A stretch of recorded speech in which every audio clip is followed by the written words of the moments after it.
I'm going to talk to you about two different things in the opening up of some ideas for this capacity building session. First of all, I want to talk about participatory art and give you some ideas of how I think about that. And then I will talk about a program that applied some of that thinking in this part of the world. So one of the things that has shaped my working life, when I started working in community art or participatory art in 1980, 1981, and at the time, community art was a fairly disreputable thing to do. And lots of people in the art world in the 1970s and 1980s did not think it was a good way of working or that it produced good work. And so the strange thing is how this situation has become entirely transformed during the 40 years of my working life. This is an image from the opening ceremony of the London 2012 Olympic Games, which was directed by Danny Boyle and included about 3,000 performers and told a huge story about Britain, actually quite a peculiar story, particularly if you're British. I'm not sure what the billions of people around the world made of this story. Most of it, I suspect, they didn't really understand. Because what you can see in this image is the story of the National Health Service. Who on earth would think you should put this into a community play for the rest of the world? I mean, it's bizarre. Anyway, for me, this is a symbol of how the mainstream art world has taken on and sometimes appropriated, questionably, sometimes changed the practice that I was involved in its early years. And that's what I want to talk to you about, why this has become so important and crucially what it is. But before I talk about some of the issues, I want to explain what I mean by participatory art. And I use only two terms: participatory art to mean the whole broad spectrum, and community art, by which I mean the work that I specifically have been involved in and care about. And I'll say more about that later in this talk. There are lots of other words being used in the art world: socially engaged practice, relational aesthetics, arts and development, and so on. I think they are interesting, but they are unhelpful, largely because they just make everything more complicated for people who don't work in the art world to understand. So if we want to work with people who don't work in the art world, we have to use a language that is reasonably understandable. So what is participatory art? Here is the definition that I offered. I wrote a book about all of this in 2019 called The Restless Art. And in the information about this Academy Camp, there's a link that you can download the PDF of that book if you want to know more. For me, participatory art is the creation of art by professional and non-professional artists. So it's intentionally a very simple idea, very simple definition, but it already has two ideas that for some people in the art world are controversial. The first is that participatory art involves the creation of a work of art, by which I mean I don't consider education work to be participatory art. Education work is really important. We all need to learn. But when we are learning, we are not involved in creating art. That's not the purpose of the activity. The purpose of the activity is to learn. And they're different things. The creation of an artwork, and this is an image from the Vermilion Mural Collective in South Dakota. Vermilion is a small town in South Dakota, and it's a celebration of indigenous women's culture, both the indigenous women of the area that is now called South Dakota, the indigenous American peoples, and more recent women of color, and to paint this mural, which was done during lockdown in 2020, to paint this mural on the main street of quite a conservative minded community is an important statement of meaning. And that's what when I say a creation of art, we make art in order to create meaning, to say, this matters to me, this is how I see the world, this is important, this is what I believe. That is the distinctive thing that art making involves, and participatory art is about the creation of that work of art, of meaning. The second thing that I think is important in the definition that I offered is the use of the term professional and non-professional artists. I think there is only one meaningful way of understanding who is an artist, and that is an artist is somebody who is making art. An artist is not somebody who went to college, it's not somebody who is paid, it's not somebody who is recognized by other people. It is in the act of making art that you become an artist, in the same way that you're a cook when you cook, you're a runner when you run. It's entirely independent of whether you're any good at those things. Yeah, trust me, you don't want to eat my cooking, but when I cook, I'm a cook. I'm just a bad cook, right? So we have to decouple the idea that being an artist is being a special kind of person. An artist is a person who does a special kind of thing. Some people do it a lot, and they are called professional artists. They're recognized as professional artists. Other people do it once, occasionally, for this moment, and they are non-professional artists. In this image, which is from a project I'm working on, an opera project, it was taken last summer in a prison in Leiria in Portugal.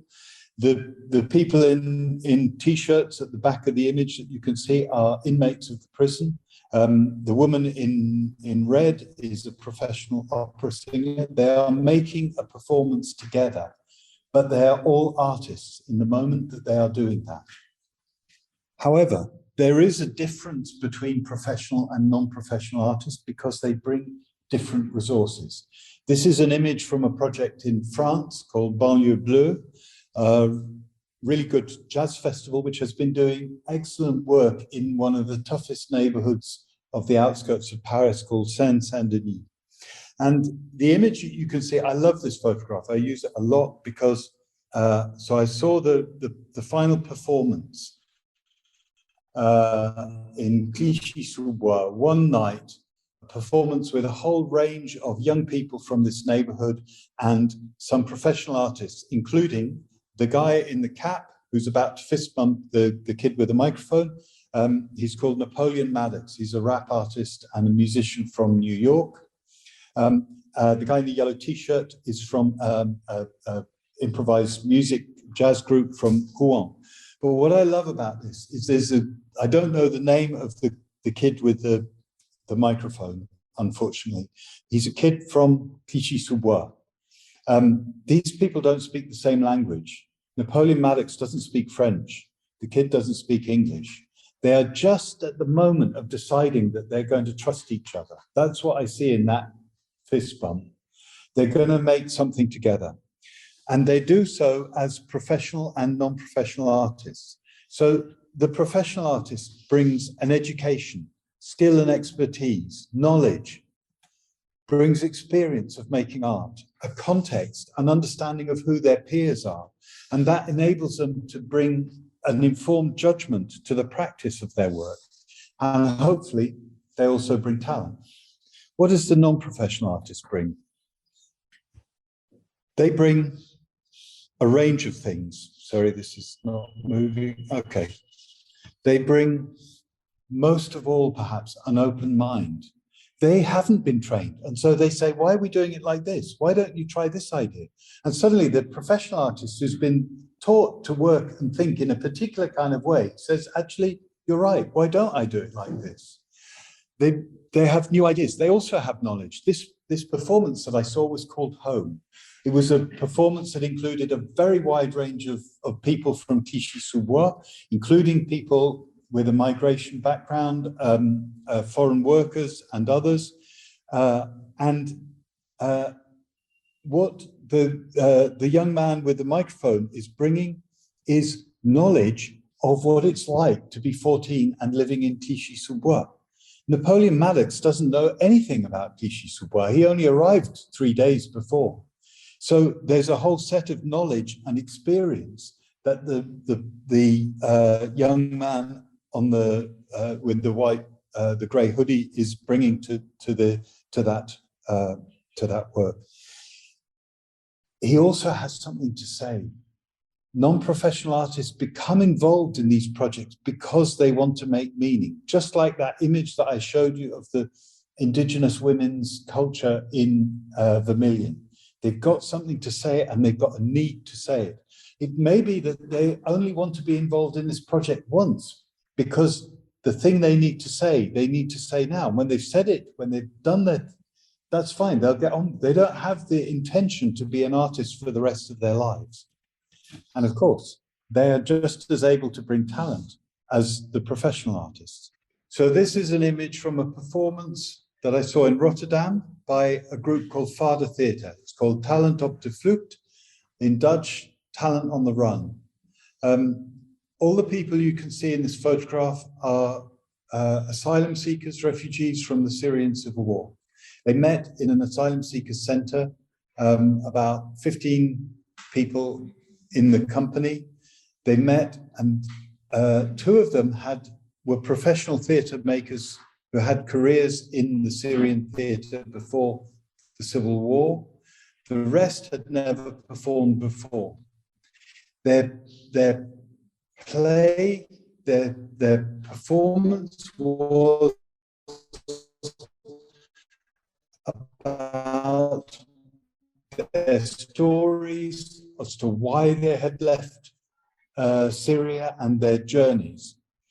But it wasn't simply oral history. This was theatre. They made art out of it. But watching a performance about this, making theatre out of their own experience, than watching a story about the Syrian civil war that would be performed by Dutch actors. Even if the Dutch actors had spoken to asylum seekers and refugees, because you cannot separate, the meaning of the artwork cannot be separated from the lived experience of the people who are creating the artwork. And that makes it, I think, different. The other thing that is important to say about that difference, it is not a difference of quality. This is a performance that was filmed and shown on the BBC at Easter 2016.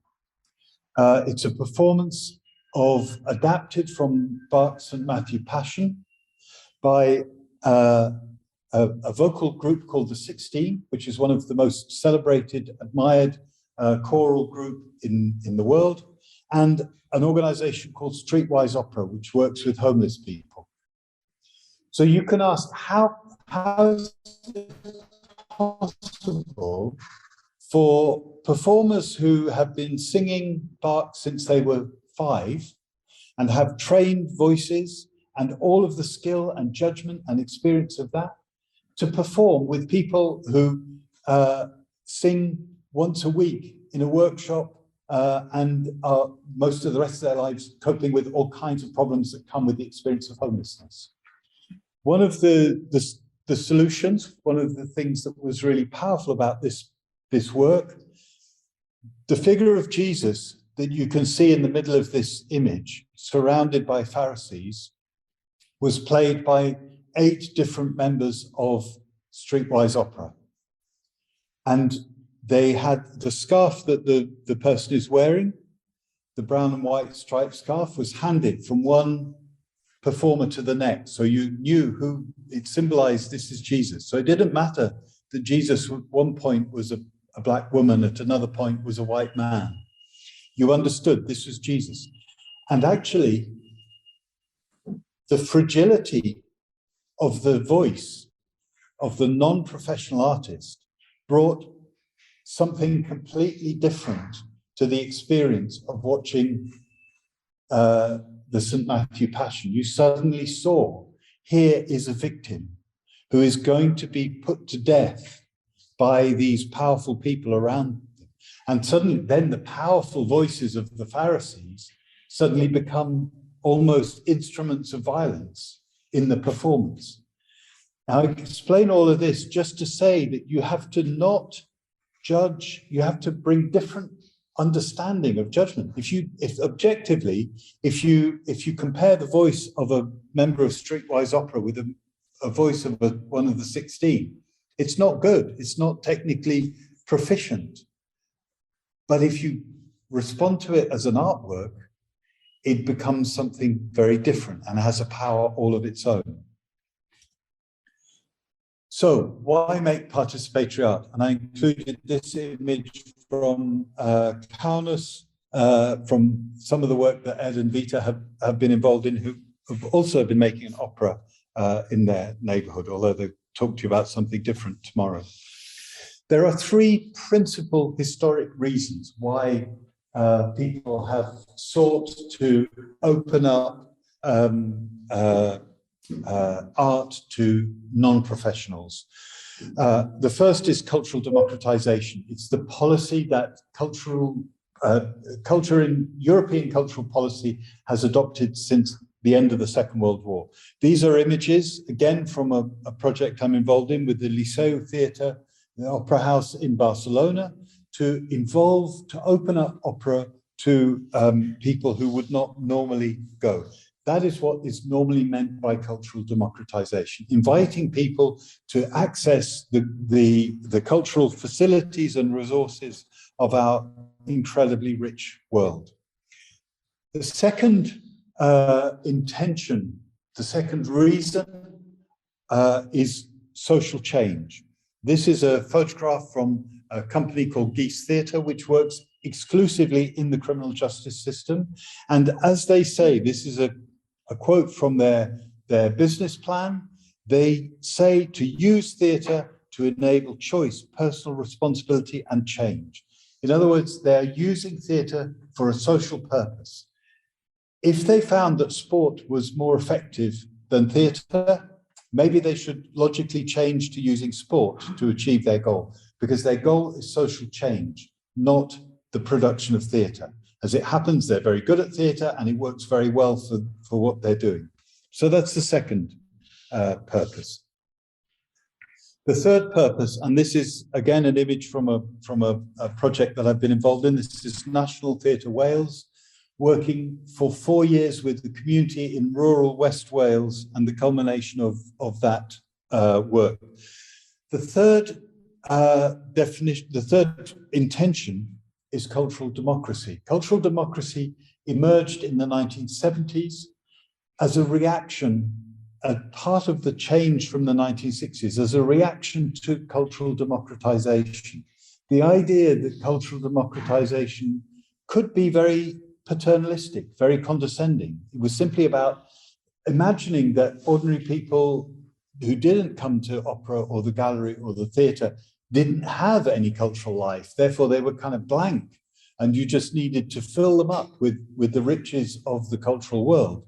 Cultural democracy maintains that everyone has culture. Culture is diverse, complex, and the issue is precisely Article 27 of the Declaration of Human Rights, the ability to participate in the cultural life of the community. Now, how do these things work together? I think that they are not exclusive. They define a territory. So there is an overlap between cultural democratization, social change, and cultural democracy. And this field that I would call participatory art spans part of all of those things. The reason in my neat little diagram that participatory art is smaller than the rest is because you can do all of those things without using participatory art. You can pursue cultural democracy without doing participatory art. Same with cultural democratization. But these three intentions define a territory. So it's not a one thing, it's a territory. And I've described it as a border territory of shifting intentions. And this is another way of thinking about it, which is that within this territory, people move. It is not a fixed thing. So first of all of these projects involve more than one person by definition. They at the very least involve one professional artist and one non-professional artist, otherwise it's not participatory art. And as soon as you have more than one person, you may have more than one intention.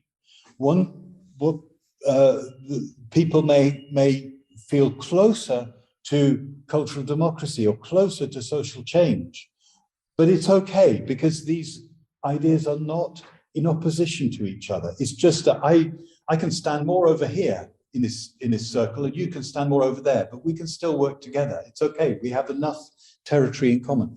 The other way in which this is a border territory of shifting intentions is that we change. We are not stable.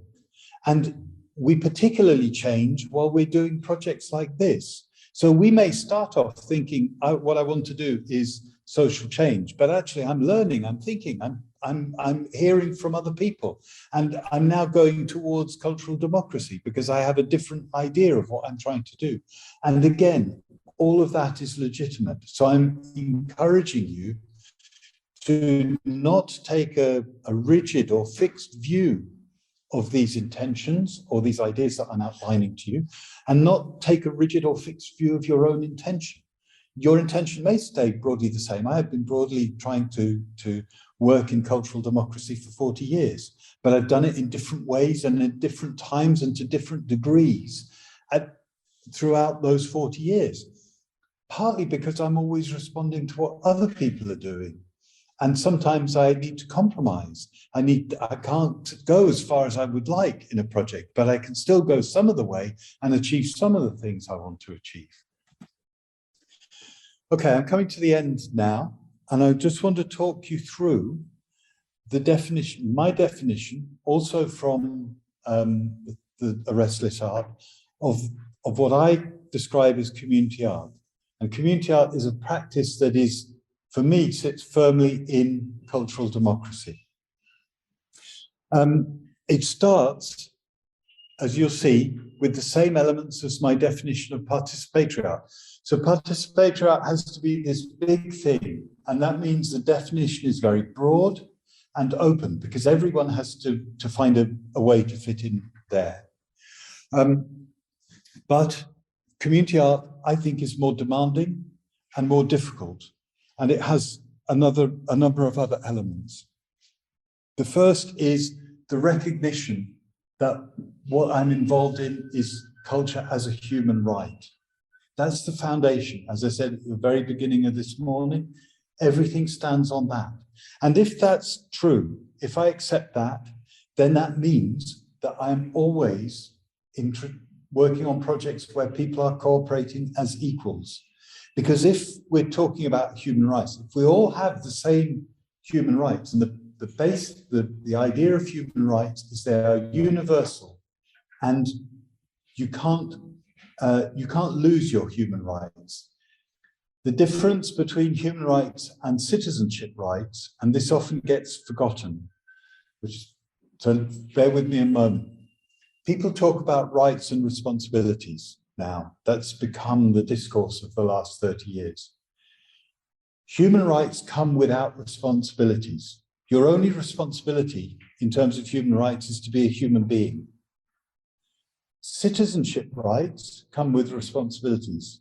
If you want your rights as a citizen, you have to pay taxes, you have to obey the law. Okay, that's a contract. That's a transactional relationship.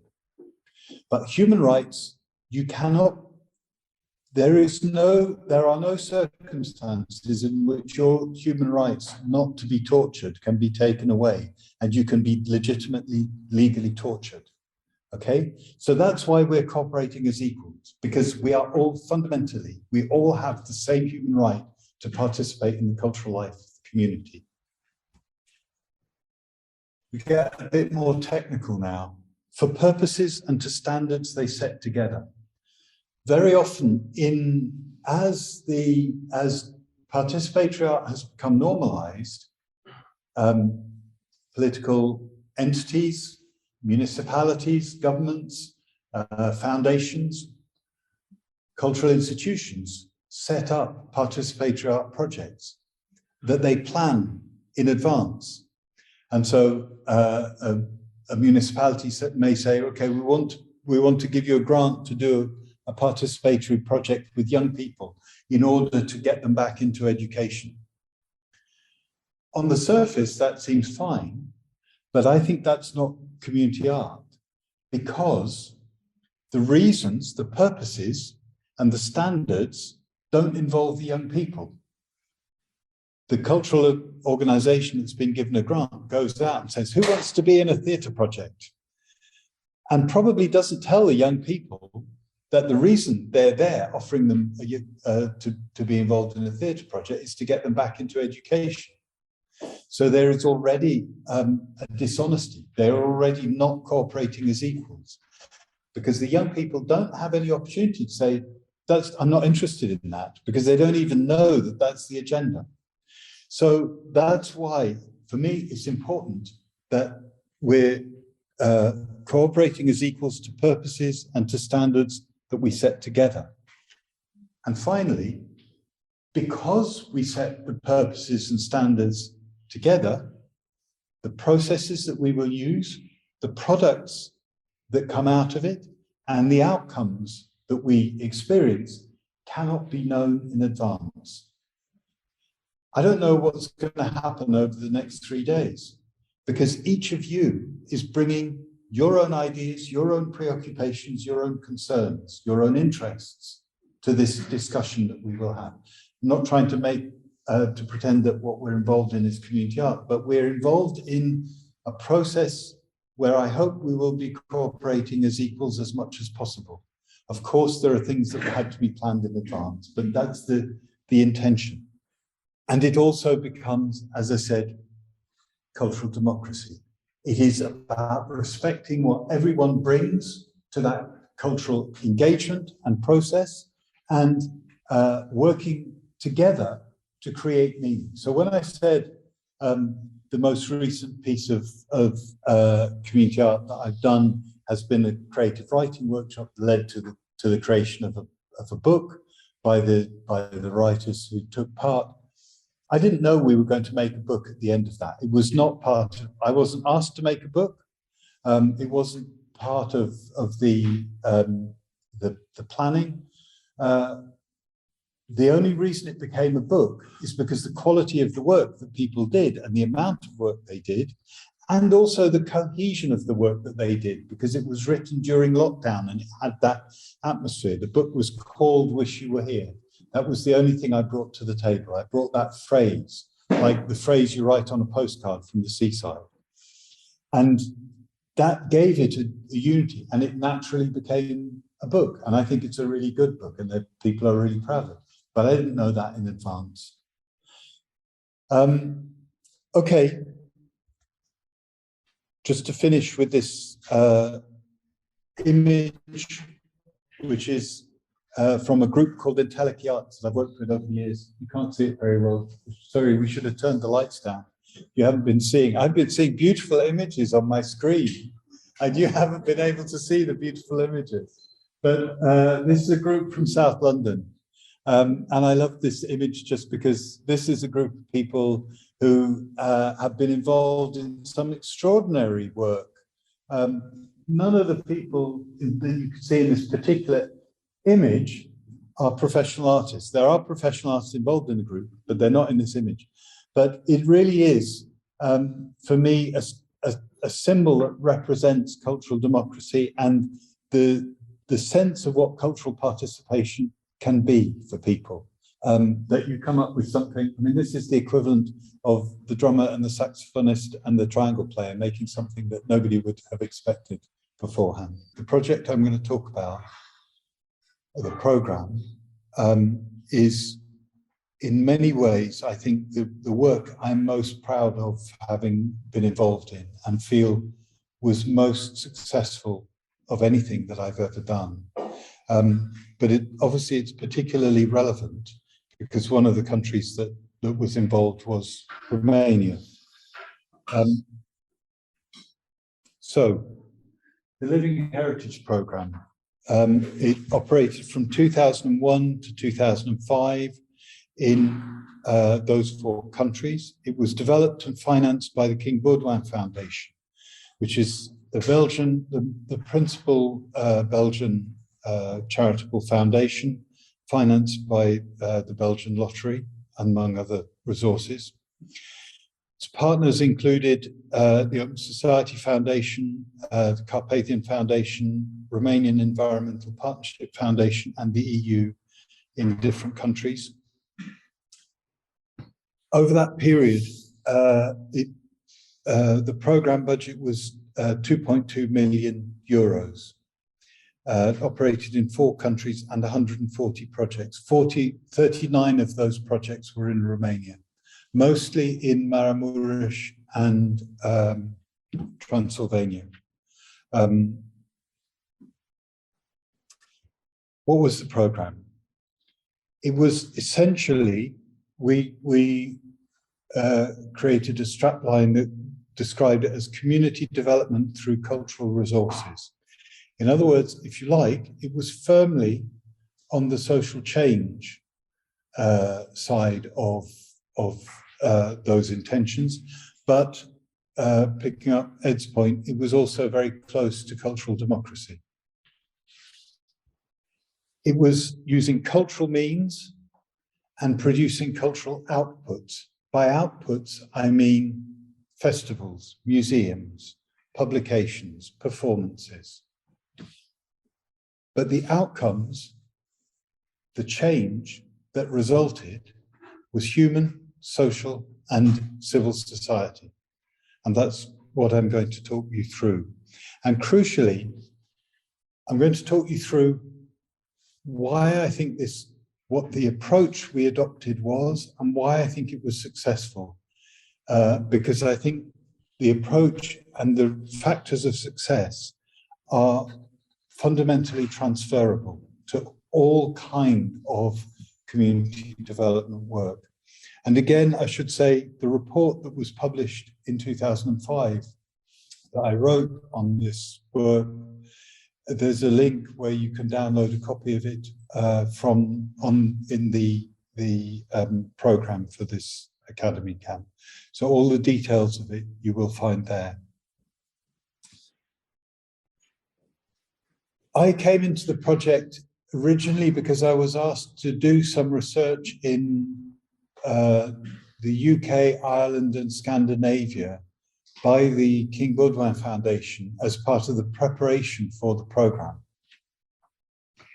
The programme already had its name, Living Heritage, and that was interesting to me because the King Baudouin Foundation, Belgium has several official languages, and English is not one of them. But they had made a decision, they wanted to do something around heritage, and they specifically chose that English language term because they thought it would have more neutrality in post-communist societies. We started this work in 1998, so really very close to the end of the communist governments of the countries we were talking about. It took a long time to operationalize the idea, which is why it started in 2001. So an early problem that I had when I then became involved in the program as a trainer and ultimately as an evaluator.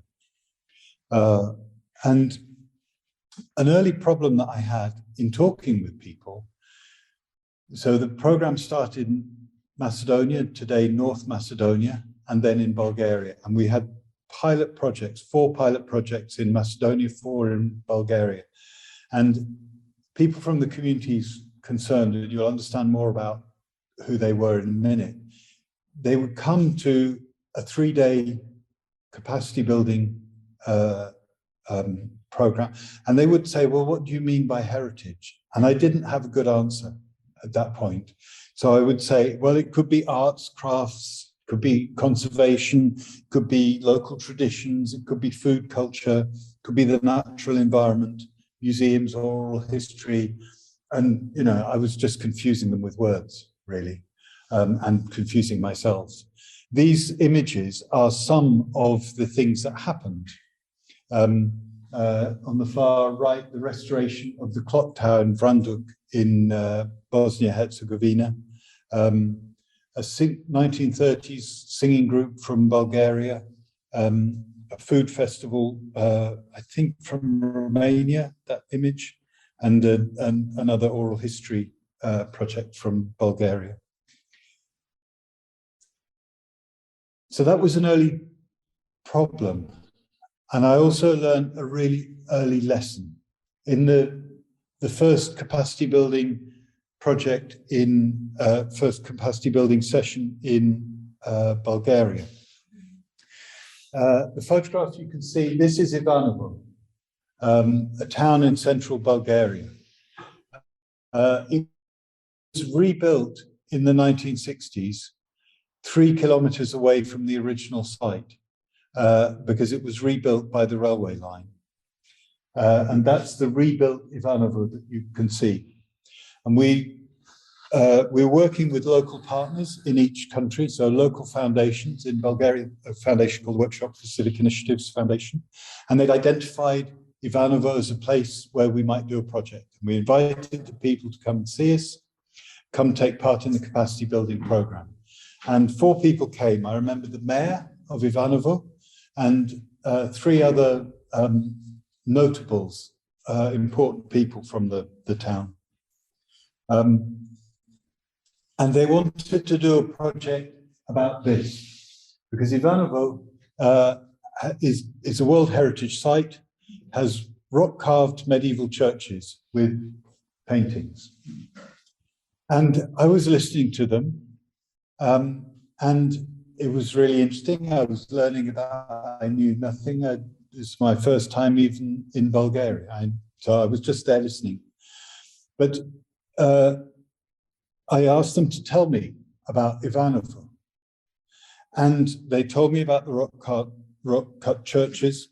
And I already had a worry, which was that they told me they were managed by the Ministry of Culture in Sofia. And I thought, okay, nobody's going to let you do anything here because it's a World Heritage Site and it's managed by the Ministry of Culture. But I was asking them about Ivanovo, what it was. And they told me the story about the village being moved. And they told me that people still go back to the site of the old village where the ruins of the church are, and they have picnics. And what I saw was how excited they got when they started talking to me about the site of the old village.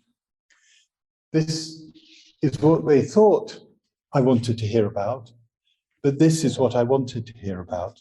This is the site of Ivanovo, the abandoned site. Why did I want to hear about it? Because this is what they cared about. This is what they thought I cared about. What I cared about didn't matter. What mattered for this project was what they cared about, which was this. So what I suggested to them was, why don't you do a project about the old village? And this is some of what resulted. So this mural in the cultural center, this is the group of people. They produced a monthly newsletter, 4-page newsletter of photographs and stories about the old village. And this is in the library where they started gathering a local history collection of copies of all the things that they were doing. And they produced a map, this beautiful map. This is,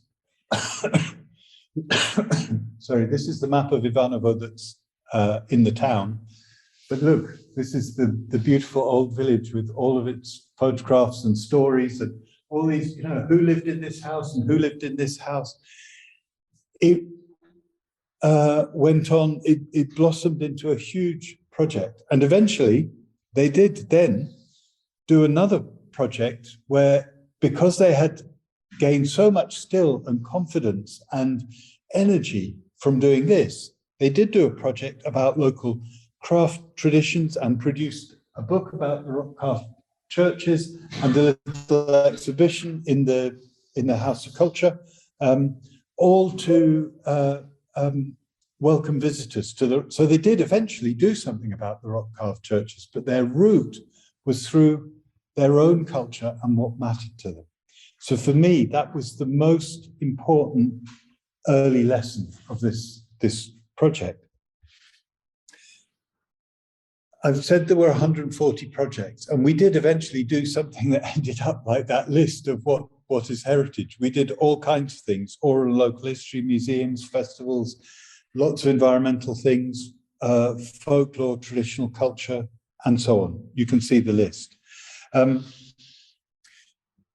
Some of the, in terms of what I'm going to talk to you about, you'll get an impression there was more environmental work and more conservation, partly because the photographs that I have tended to be when I was visiting the places, and I wasn't always visiting the places when the festivals and things were happening. So that's slightly misleading.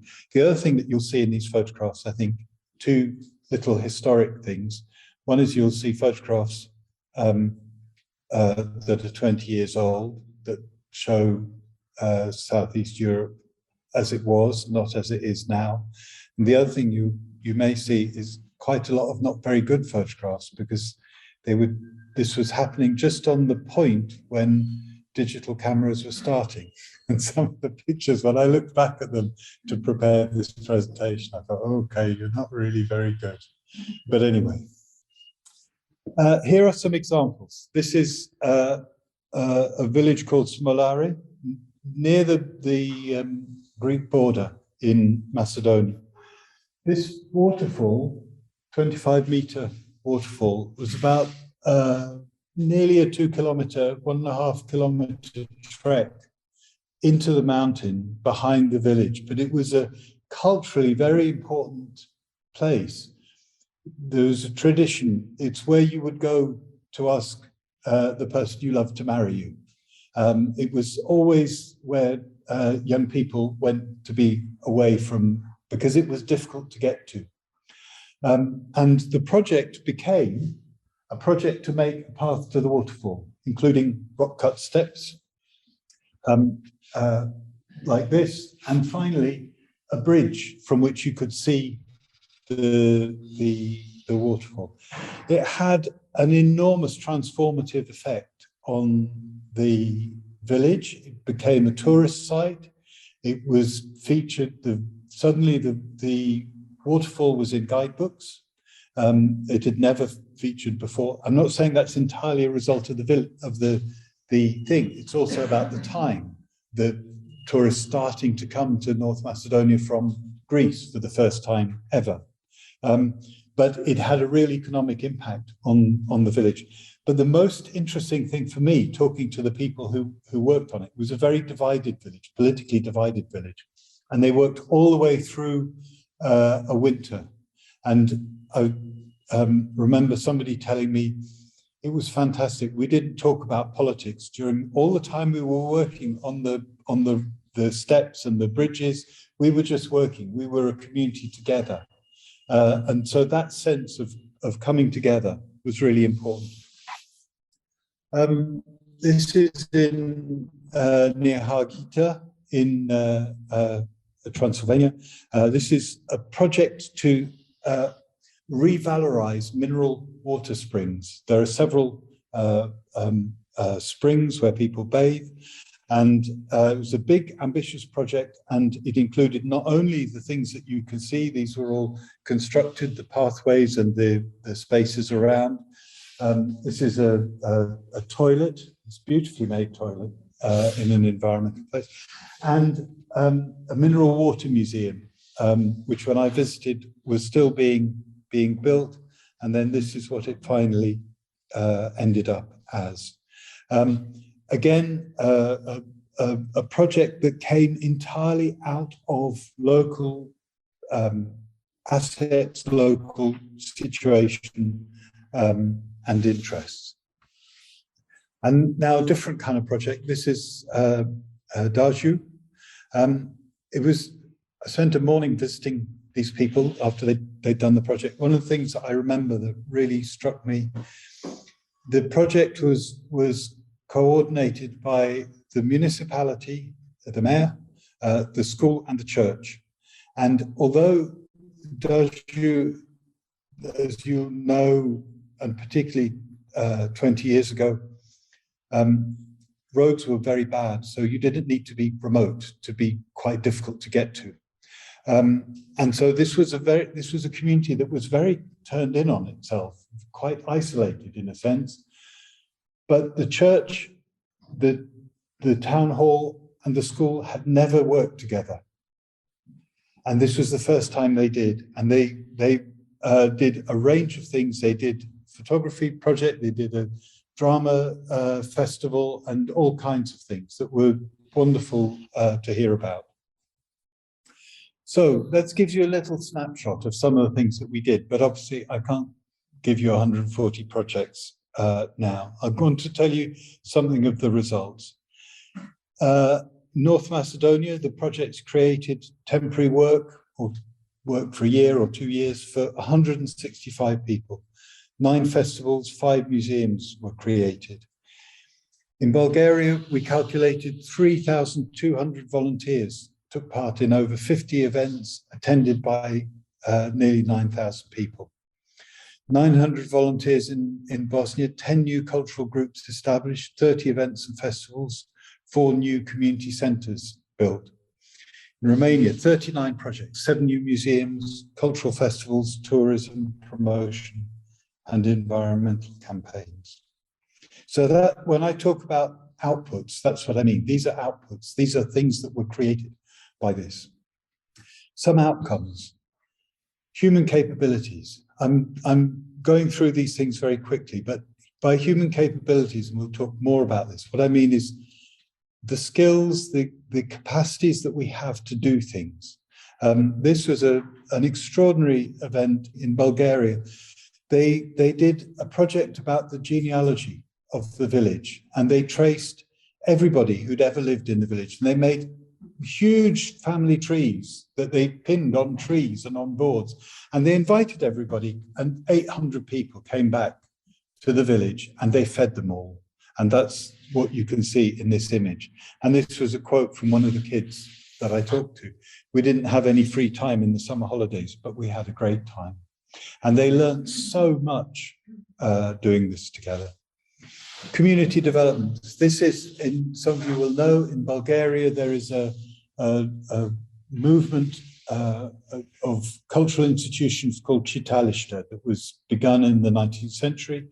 There are about 3,000 of them, local cultural institutions, typically libraries, but have grown into other things. This is one in a suburb of Sofia that I visited. They had done a huge amount of things. And they were showing me, they showed me the mural, they showed me the children's artwork.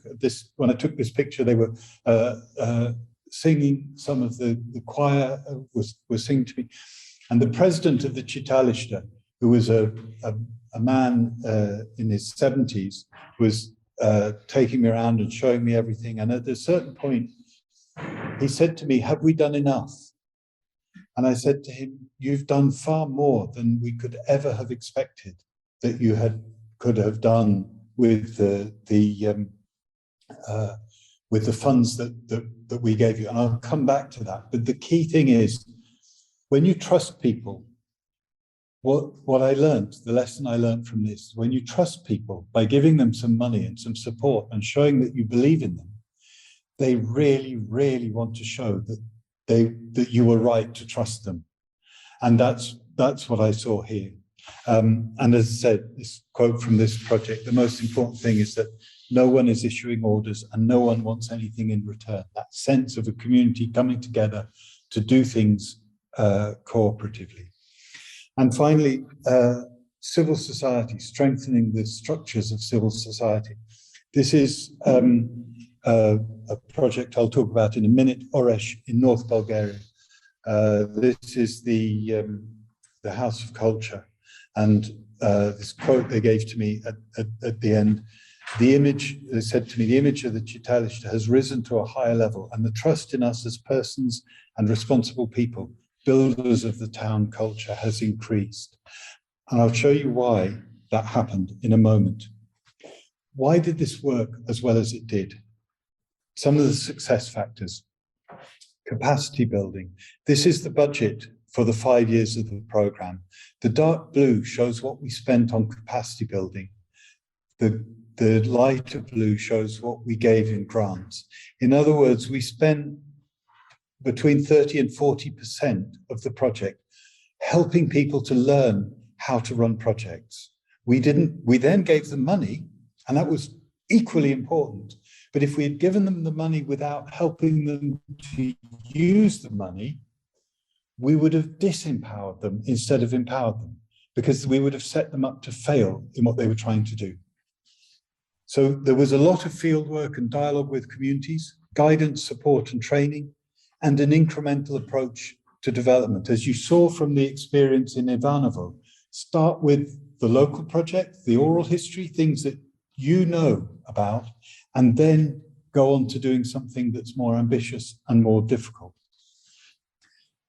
But the other key element was direct small grants. And this graph shows you the average size of grant in the 5 years of the project. What we learned, and it's great credit to the King Baudouin Foundation, they learned that they had started on the wrong foot. The first year of the project was not a success. None of the first 4 projects in the pilot projects in Macedonia really worked because they were all given $50,000. And they couldn't spend $50,000. They didn't know how to. It immediately brought in a huge amount of disempowering constraints.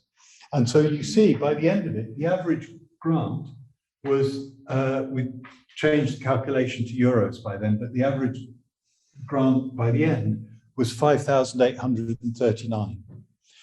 Okay, even allowing for inflation, it's more today, but in a context, it was a lot of money, and people were then able to leverage other money locally, sometimes on the back of it. Why did it matter? This is a town called Avrig, also in Romania. I visited. It was a project where women wanted to make a museum about their traditional textile culture.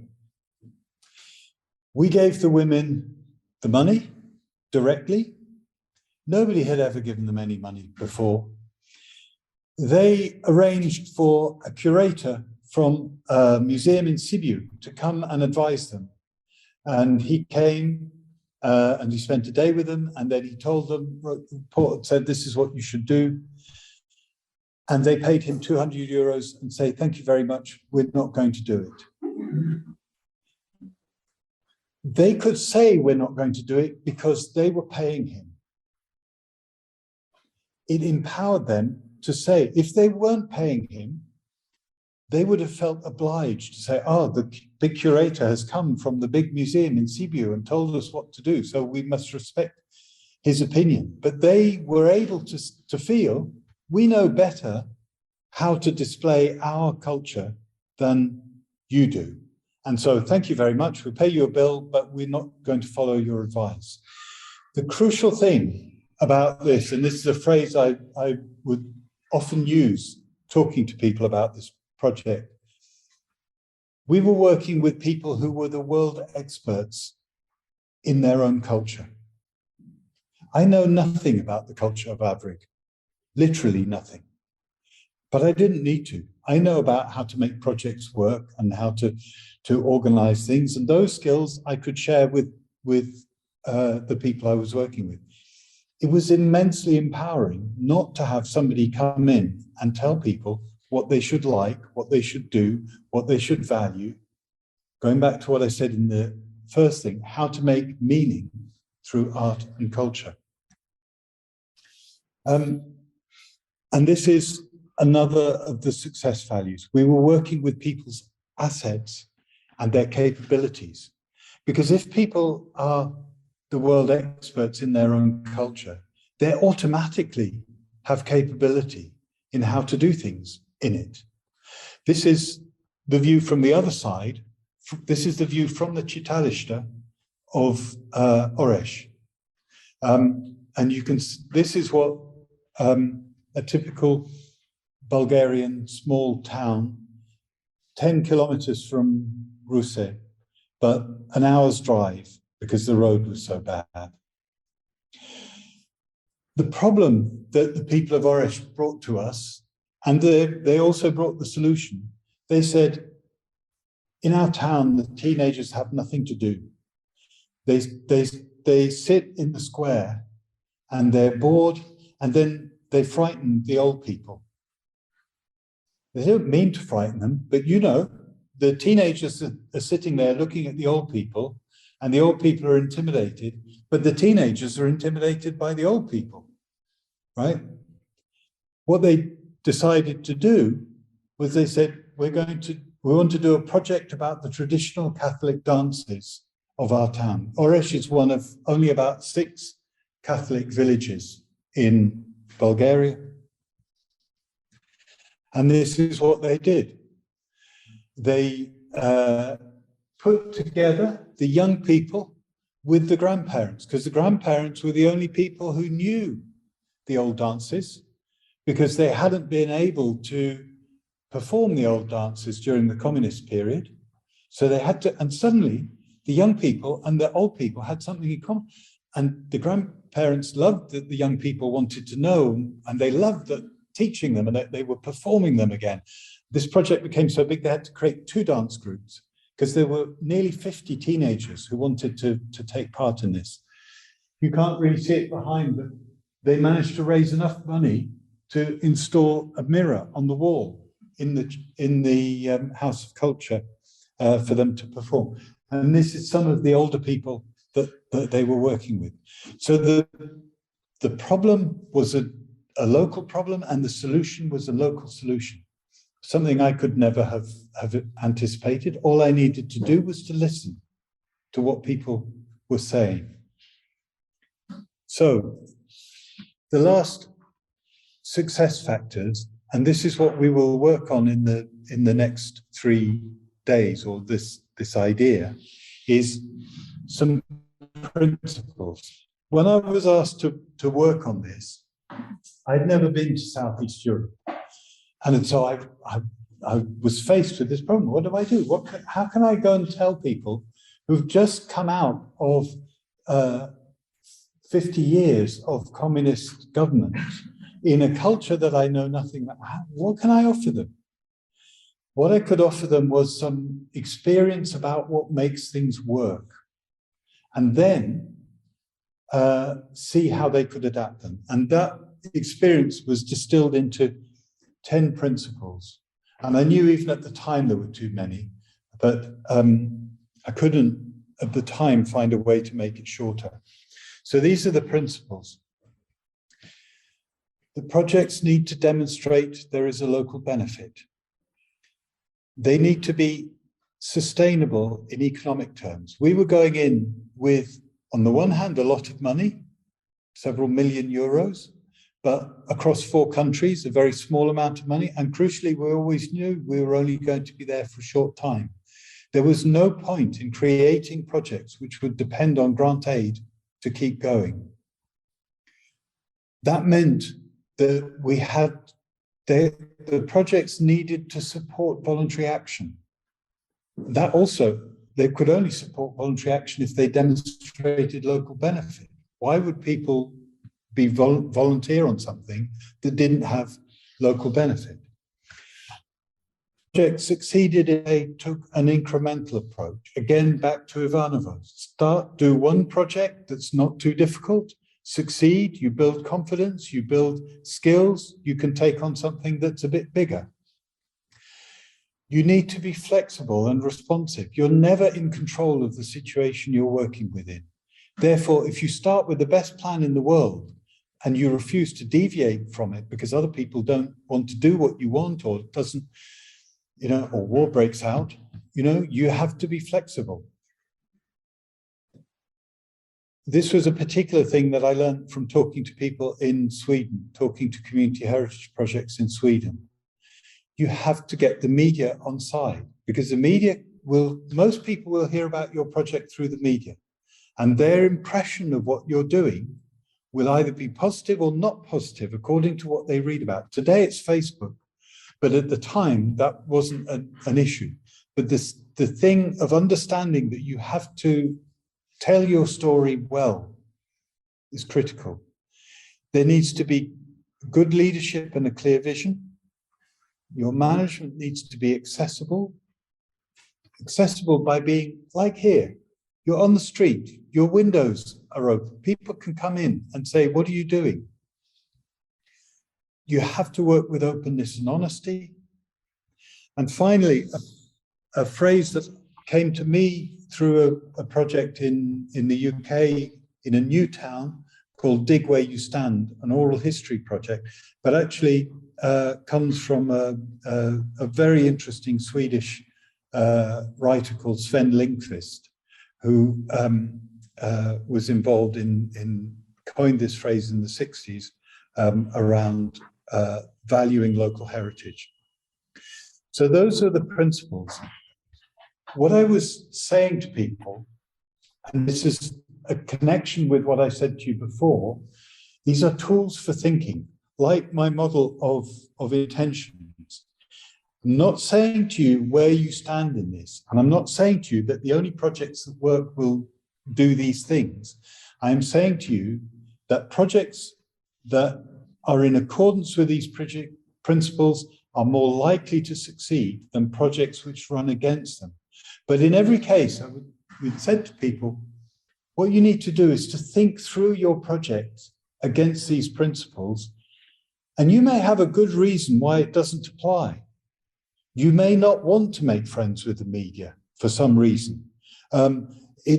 Your project may not need voluntary input for some reason. But if that's true, then you need to be able to explain why. Not to me, but to yourselves within the project. You need to know why this is not true. Today, I would say the most important of these are these 5.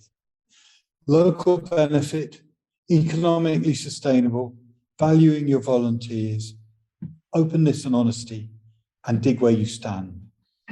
The others are kind of subsidiary. And if I tried again, I would like to get these principles down to 5.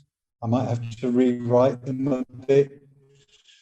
One of the problems with there being too many is I believe very strongly that we can only operationalize things we can remember.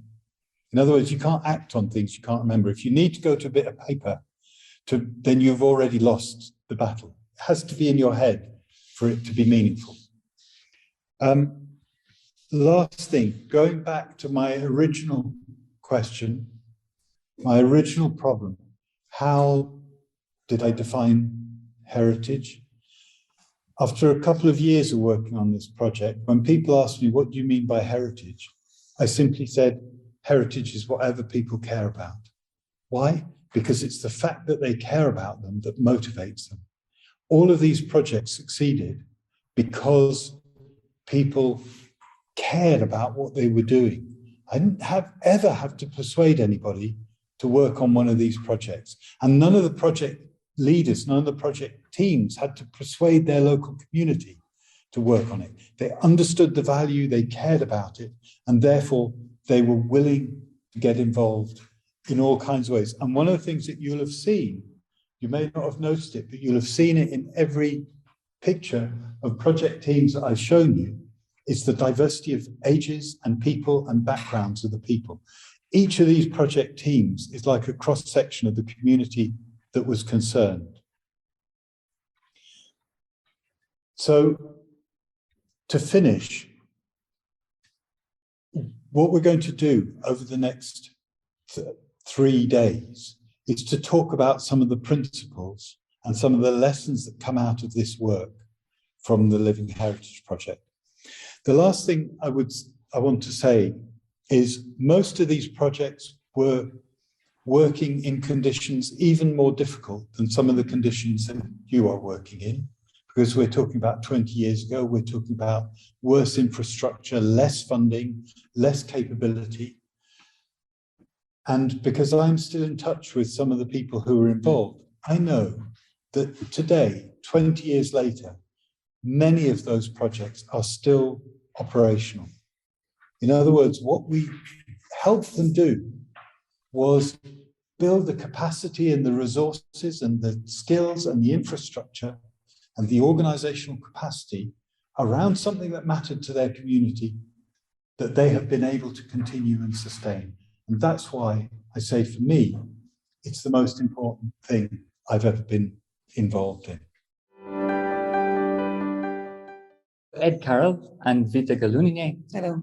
We're both community artists from a community in Kaunas in Lithuania. Originally, I'm from Ireland, Vita originally from Kaunas. In this photograph or this image of the map, you can see this little section of our community. You'll see a lovely little river Memel, it's called in German. This is a German map made during German occupation. It's a community that's completely surrounded by a river. And today we're going to speak a little bit about that place. It's not a big community. You can drive from one end of it to the other, just 4 kilometers, and 20,000 people live there.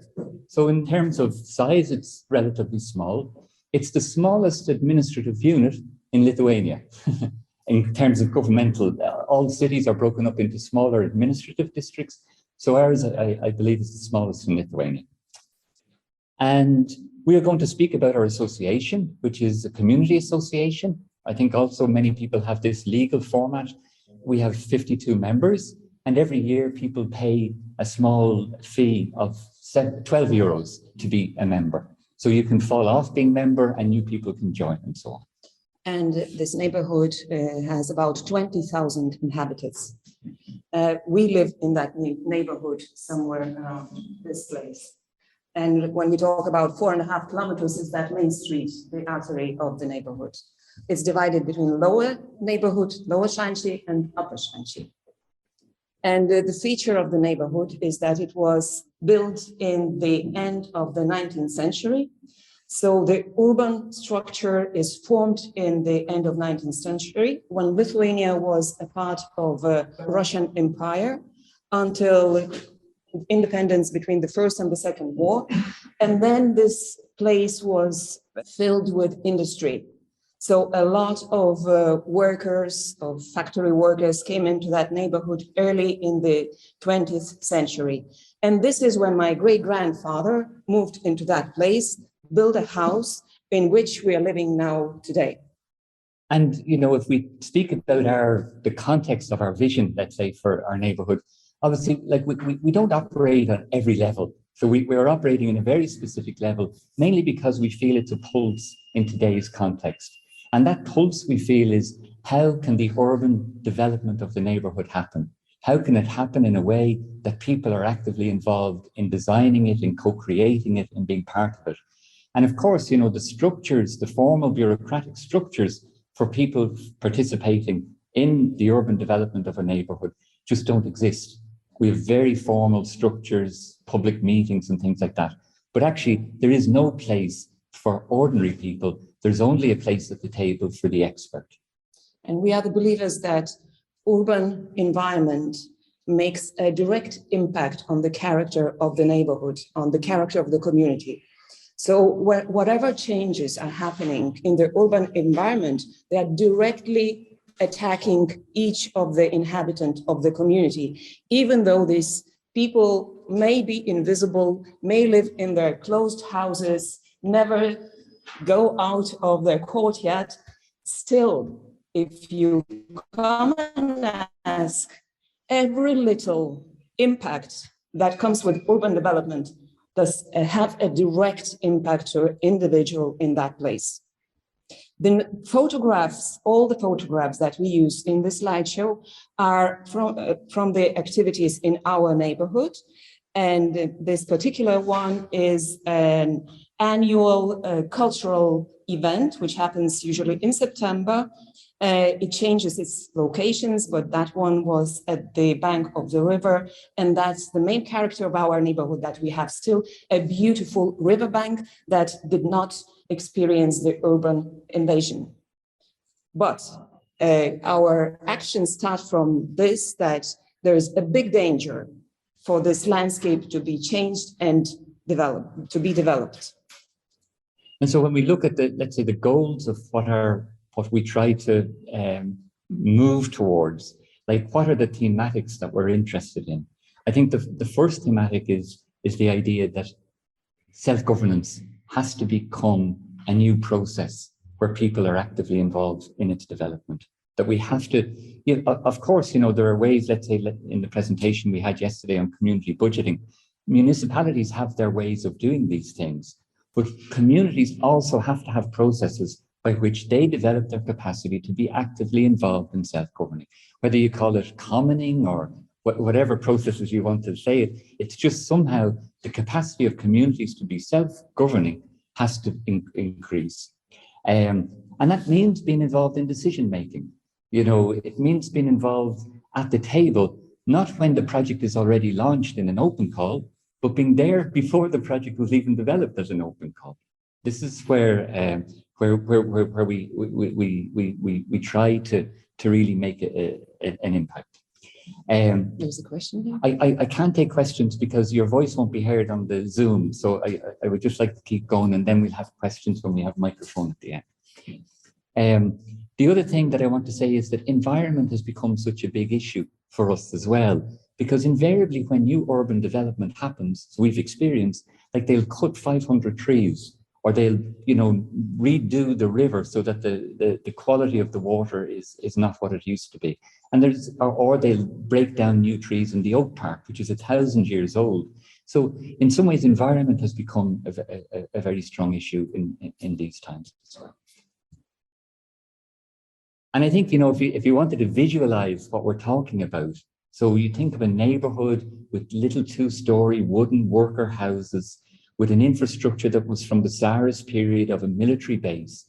And then suddenly, out of the blue, a municipality comes along and decides this is allowable. 3 stories, 3 blocks, 24 stories. And this has been built today.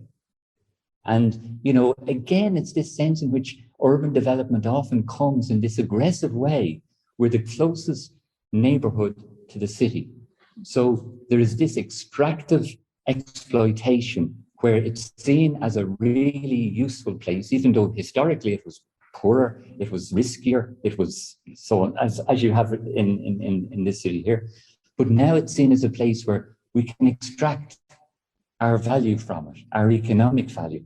And it's always outsiders who want to extract the value. So this is an example of something that comes in from the outside that actually local people don't support. And this is the problem. And the values that the developers come in, you may ask yourself, what are they? Do they come to do something that is bad for the community? Do they have this intention to really make something that the city wouldn't benefit from? So there we have then the 2 interests that we have to really address, because the developers' narratives are usually that we come to make the community better. We come to make your neighborhood flourish. And the perception within the community is a completely different narrative. We think that it will decrease the quality of our lives. And so how we address these challenges. One specific problem that we ended up solving for now many years is a campaign named the Nemunas River Road. So again, there's a plan to build a car road by the river and thus to destroy the undeveloped natural landscape of the riverbank. So we started out with protests, and in these pictures you see a community gathering, mobilizing, getting out to speak out and to be heard. So the protest form is the form that we employ, where we employ different art forms, visual, sound, performative art forms, which are made in ad hoc way, but also having in mind that every year we have a cultural event, we have a lot of practice in cultural field in other on other occasions, there is a certain level of capacities within the community already to mobilize ad hoc and create something that is visually attractive and that brings in the attention of media immediately. So the question of the media that is one of the principles in Francois' principles list is not a separate to the visuality of our expression. The visuality it attracts media by itself. And we employ the river both as we employ the land for our actions. So how do we address our challenges? We employ culture and art to strengthen identity of the community. Everything we do brings people together and people act together, doing something interesting, doing something exciting, making art. And that part is really something that glue us together. People from very different backgrounds come together and they enjoy doing something most often in the moments of crisis. So really culture and art help to solve the tension of the crisis. We run educational activities and community capacity building trainings. That's our responsibility as community to constantly nourish our community members and bring up our capacities. We create a virtual community platform and physical spaces that encourage public participation in civic actions. And there it is important to remind that we as a community have no shelter, we have no offices, no premises. We operate usually in public spaces, sometimes in libraries, sometimes in the open spaces. So creating the place for us to act is always already an act of artistic expression that attracts people to come together. And last year we started a virtual platform, which is a website of our community. We develop partnerships and networks, and we implement a project to create urban vision of the neighborhood. So that's a recent event, the recent project that we started in 2020. It's still continuing on, and we will talk about it in the slides. The only partnership we don't have and dialogue we don't have is with the municipality. So interesting. And so, you know, let's say if we look at weaknesses of our context, because I think it's always important, we're not promoting something here. So we're not trying to sell a project to you. We're not trying to sell something that we think is great. We're just giving a reflection of our context. Maybe it's useful for you, maybe not. But the weaknesses that we see in our context is really civic participation. You know, we said it yesterday, I've lived in this place for 50 years, but I don't care about anything in that public space. So we know we share these contrasting, contradictory things. We have a very particular issue, I think, in Lithuania, in the Kaunas context, that we have a very corroded municipality. And we really have a problem with rule of law. And in terms of rule of law, I think it's particularly around the area of private interest versus public interest. Very often, the thing that dominates in terms of municipal decisions is private interest. So business interest gets a higher priority. Community interest is never articulated, and it's never listened to, and it's never heard. And there's no structures for that. So rule of law. Obviously, then the transparency of decision-making is a very big issue.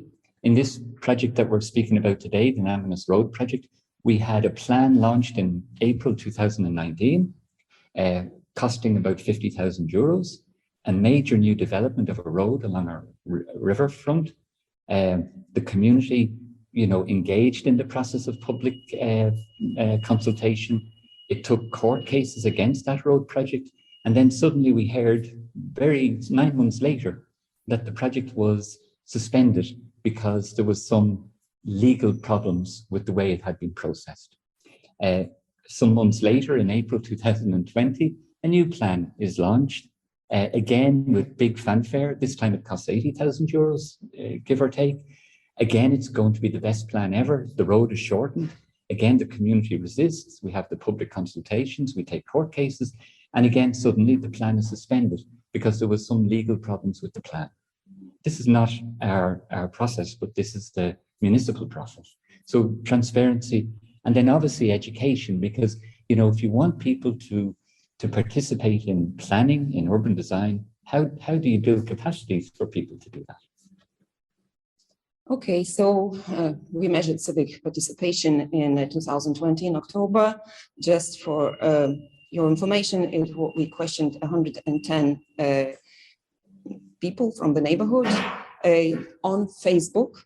So it's a very targeted small audience who already are active somehow. And we got 15% not active and 6% very active. So we'll measure it again to see in 2 years' time. You spoke about this, so we can go on and. Yeah, I think that's just gives, again, the photographs just given for different moments where we have a gathering. This photograph is very symbolic because it's where, you know, one day as a resistance to the road project, a group of people came along this, what is a walkway, and held hands, because in Lithuania in 1989, when the change of the return to independence came, it happened through a singing revolution where people just joined hands from Tallinn to Riga to Vilnius. So it was symbolic of that as a community saying, we don't want this. But the question, I suppose, all the time is, how do our weaknesses become our strengths? And then how do you turn protesting into visioning? Because protesting is always a resistance. But how do you develop something that's more proactive? So in 2020, we got a fund from Active Citizen Fund, which is funded by a European Economic Area and Norwegian funds. And it's purely dedicated to activate citizenship. The project is called Genius Loci Urbanization and Civil Community. In 2019, our neighborhood got an award from the Ministry of Environment, which was called Genius Loci for protecting the spirit of our neighborhood. And thus we decided that the project title will include this phrase. And it says that we are interested in civil community and urbanization. And we have 3 partners in it, 2 from Norway and 1 from Kaunas, which is the University of Technology, Bodø City Municipality, and Norwegian's association, the Association of Communities in Norway. So it is very important for us that within the pandemic times, we develop digital tools and thus make all our activities possible through these tools. The timeline is that we aim to create 3 layers of digital interactive maps where everyone is free to upload the information about our neighborhood. And in the last year, we created a memory map, a present map, and for the future, we are going to do the future map. Maybe we can show this map, Anna. And just to tell you about the activities that we've done in the last year, it's really something that you can see the scope of actions, of how many people we involved into these actions and what are the outcomes of these actions. And yeah, so we will show you now how these 3 digital maps work online and what kind of tool is that and what are the results that we already can talk about. So the first map that we developed last year was the memory map. The memory map has its own periods, and by clicking on these dots, we can come and see just one period of history. So anyone is free to tap the Create Map button, and the form will open there. We click on this space that we want to mark on the map. The dot comes down, then the template comes down, we fill the template goes to the administrators admit, and we get the dot on the map that can be viewed and opened, and the story can be read. We can go for more information, and we can upload up to 4 photographs. We can upload links to the media, to other websites, and so on and so on.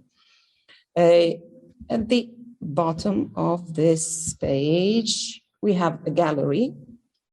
And again, we can click through the gallery and see all the inputs on the map, just represented with a visual photograph.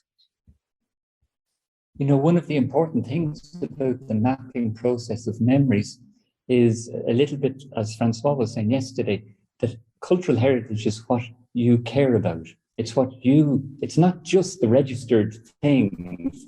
And we were really sort of working on this sort of Faro convention principle, that cultural heritage is what a group decides it's cultural heritage.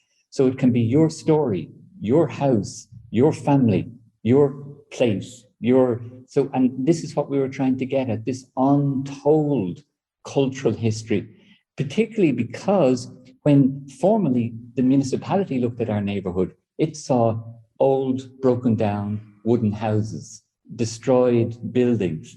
Everything needed to be cleaned up.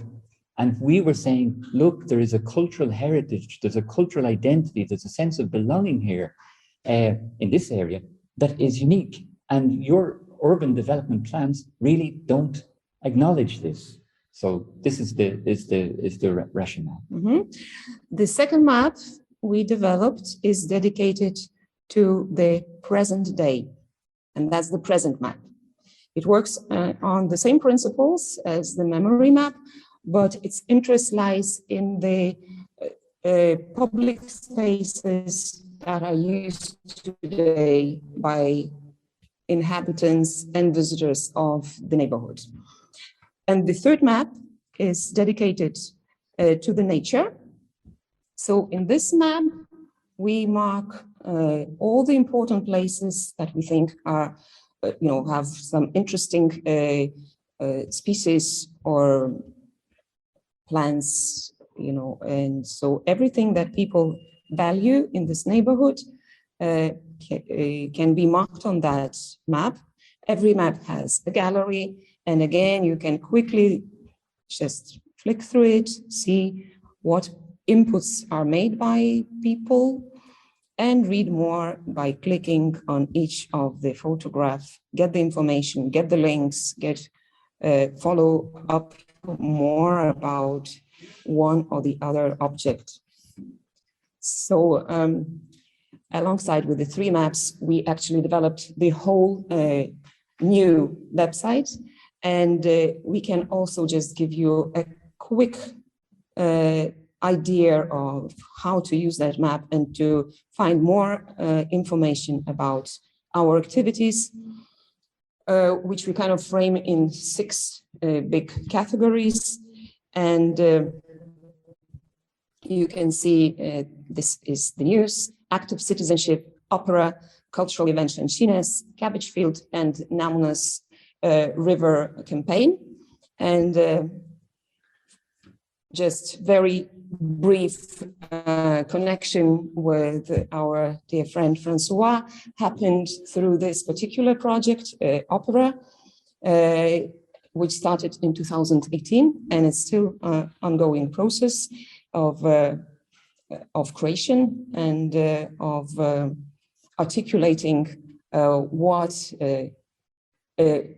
are our interests in art and community development. So if I would answer the question that Francois gave to us yesterday before the end of the sessions, I can honestly say that the most of the time of the work that I do in my life is not that exciting. It's not that fun, but it's all directed to achieve some fun moments. So I think the fun and the glory is only the little peak, little moment in our lives that we aim for. But the whole process is a cultivating process. We cultivate the land in order to grow a seed in that land. And that seed brings a flower, which with autumn time goes to the same stage where we have to cultivate it again. So that's what we do. We cultivate our lives in this particular neighborhood.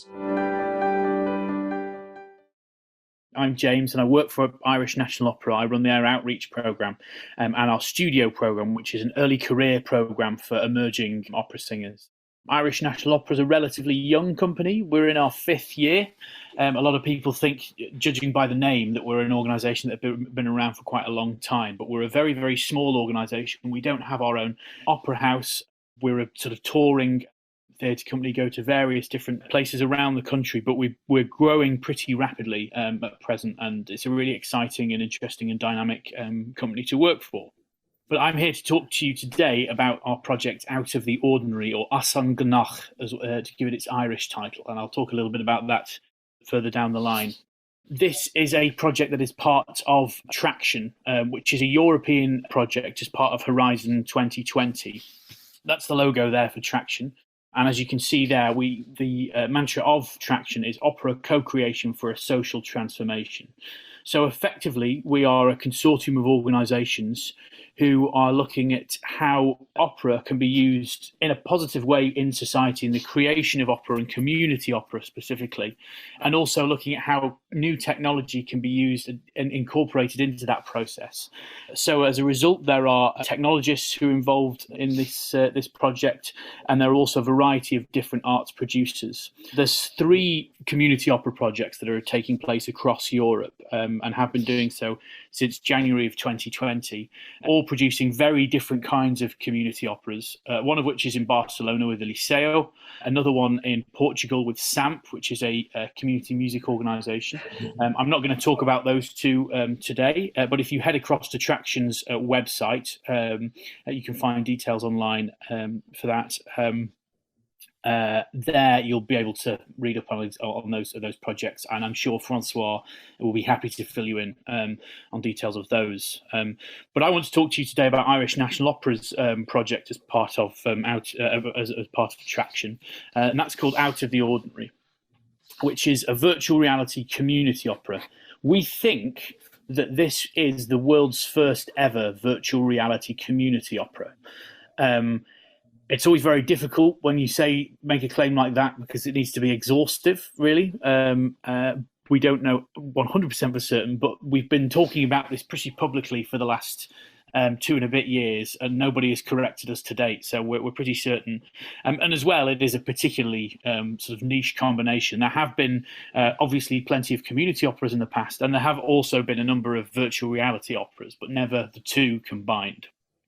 So just to unpack what those 2 things mean, the virtual reality side of things, that is a opera that you experience in a virtual reality headset. As you can see, one of our participants there, Josh, in the photo, he's wearing a photo there. The glowing ball doesn't come with it. That's just a little bit of Photoshop.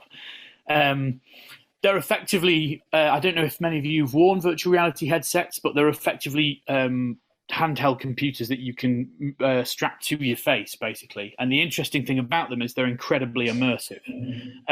So if you are in a virtual reality headset, there is a broader world that's created using 360 video or virtual design, and you can move your head around.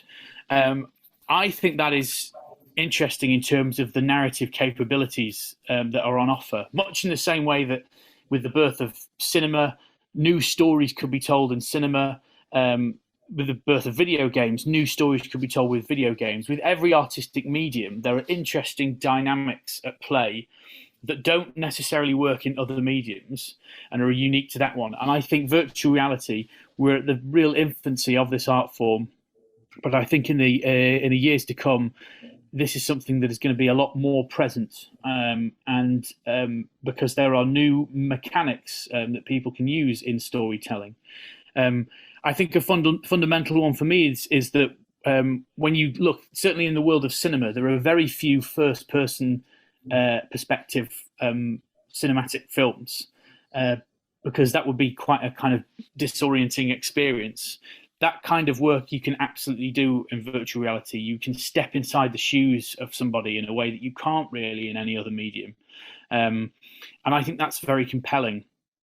I'll talk a little bit about some of the functionality of virtual reality a little bit later, though. The other thing to say about it is, when we're talking about virtual reality in the sense of what we're producing, this is something that we're not filming in advance. We're not looking to effectively create what is a theatrical film of an opera and then put it in a virtual reality headset. This is something, a new world that we would create digitally, as you would with an animated film or a video game or something like that. This is a world that's realized in that space, which is really exciting too, because the limitations really are your imagination, which I think is quite freeing in the context of a community opera. What we mean by a community opera is effectively a work that is produced in partnership with professional artists and non-professional artists. This is something that's important to the whole of Traction. The idea that people bringing their perspectives and their experiences and their thoughts and their own skills into a space, even if they're not professional artists and don't have that particular background, they're able to offer things that people within our artistic community can't. So we like to do work with community opera, Irish National Opera, not because we're wanting funding, although we always do like funding, so if you do know of any funding, let me know. But we're wanting to work with communities because actually, artistically, it's very interesting to engage with people outside of our usual remit. I'd say Francois will talk to you a little bit more about that relationship with professionals and non-professionals at some point during your time with him. The other thing to say at this point as well is, you can see there at the bottom the various logos on this poster. We've also received an award for this project through the Fedora Digital Prize, which was we received last year for the project, which is really exciting. It's giving a kind of a profile for the work, and I think was also an indication that virtual reality is something that I think the opera sector as a whole, because Fedora is an international prize for opera and ballet houses, the opera sector as a whole are interested in the world of virtual reality, and I think the arts will be looking to this kind of medium a little bit more. So leading the team as part of this project are 3 professional artists. Here from left to right, I think it's left to right for you guys as well. The woman on one side with the red hair there, that's Jo Mangan. She is the director of the opera. Then in the middle, that's Finola Merivale. She's our composer. And on the right, that's Jodie O'Neill, who's the librettist, or the person responsible for writing the text. So all 3 of them are leading on those sorts of things, but they don't quite have the same autonomy as they would in a typical opera, because they're working with the ideas and the input from the members of the various communities that we've been working with as part of this project. So the communities we've been working with are very, very dispersed as part of this project, and that is intentional given the medium of virtual reality. Another reason why we're interested in virtual reality is its mobility. One big problem in Ireland for our usual stage productions is we are limited as to where exactly in the country we can go to. I think in many countries there is this issue of capital cities being centralized as an area where most of the cultural activity takes place. I'm from the UK. I know that was certainly the case in London, and definitely is the case in Dublin as well. In Ireland here, that is also the case in terms of there are good chunks of the country, certainly in the Midlands of Ireland. So I'm talking these capitals, like, I don't know if you're able to read this, but places like Longford and Westmeath and Offaly, where there isn't the theatrical space for us to put on a traditional production. What's great about the virtual reality is you can just bring along a headset, maybe a few extra bits, and you can tour that really to anywhere you like. So it's very egalitarian in terms of where it goes. So as a result, when we first set out to do this project, we wanted to do something with people from across the country and try and see if we could create something with people who weren't sort of confined to one particular locality, but were in various places, and get a sense of the diversity of Ireland and the variety of opinions. So there are two locations that we did focus on, because there is practical elements in terms of making sure there are these focuses. One being the island of Inishmion, there on the left. You can see just off the coast of Clare there are three small islands. They're known as the Aran Islands. The middle one of those is Inishmion, or Inishman. It's a very, very small island. It has a population of around 170 people, although that goes down during the winter time. There's just really one shop there and one pub or cafe. Not a lot else really on the island. Very rural, very beautiful though. And it's in an area known as the Gaeltacht, which is an area of Ireland where the Irish language is the first language for most people in that area. That really largely takes place across the west coast of Ireland, the Gaeltacht area, whereas on the east, that's not so much the case. The second group there, adults who are living in Tallaght. Tallaght, as you can see, is very close to Dublin. It's just a sort of residential area not far from the Dublin city centre. Very urban, very diverse community. Lots of interesting cultural work happening in that place. Very, very different to Inishmion. And then we also collaborated with secondary school students, which initially this began working with students in the areas of Westmeath and Offaly, but actually we then expanded out and we've been working with secondary school students from various places around the country, largely in areas that are pretty rural. So you can see there are people from across the country working this, of all ages and backgrounds and experiences, which has been really interesting, but has also had its challenges. Here's a picture of some of the people who've been involved. On the left, you can see these are some of the people on the island of Inishmion. We've been out there a few times and worked with them. And then on the right-hand side, that's a combination of the people from Tallaght and also the secondary school students. We brought them all to Dublin for a few days, or a series of weekend workshops. Yeah. So going back to this project and how it first began, we started, as I said, in January of 2020. We put together a bid for the Horizon funding in 2019, and we found out we were successful towards the end of 2019, with a view to begin work in 2020. So as you can imagine, and I'm sure you've all been through this in your various forms of the works you've been doing, we began to build for a community opera for a world that was rapidly changing. And in March, when the COVID-19 pandemic struck in Ireland, things certainly were planned for at that time. I don't know what it was like in Timisoara at the time, but certainly here in Ireland, it was very difficult for us to get a sense of how long this pandemic was going to last for. To begin with, the government were talking about weeks, and then that turned into months, and as we know, it's essentially turned into years now. So as a result, a lot of the work we were doing was postponing things or reimagining things to happen at a slightly later time. But what was really important to us at that point was making sure that we did some activity in person and met people in person. But we realized after a while that actually wasn't going to be possible, and we needed to start work with these people in some form.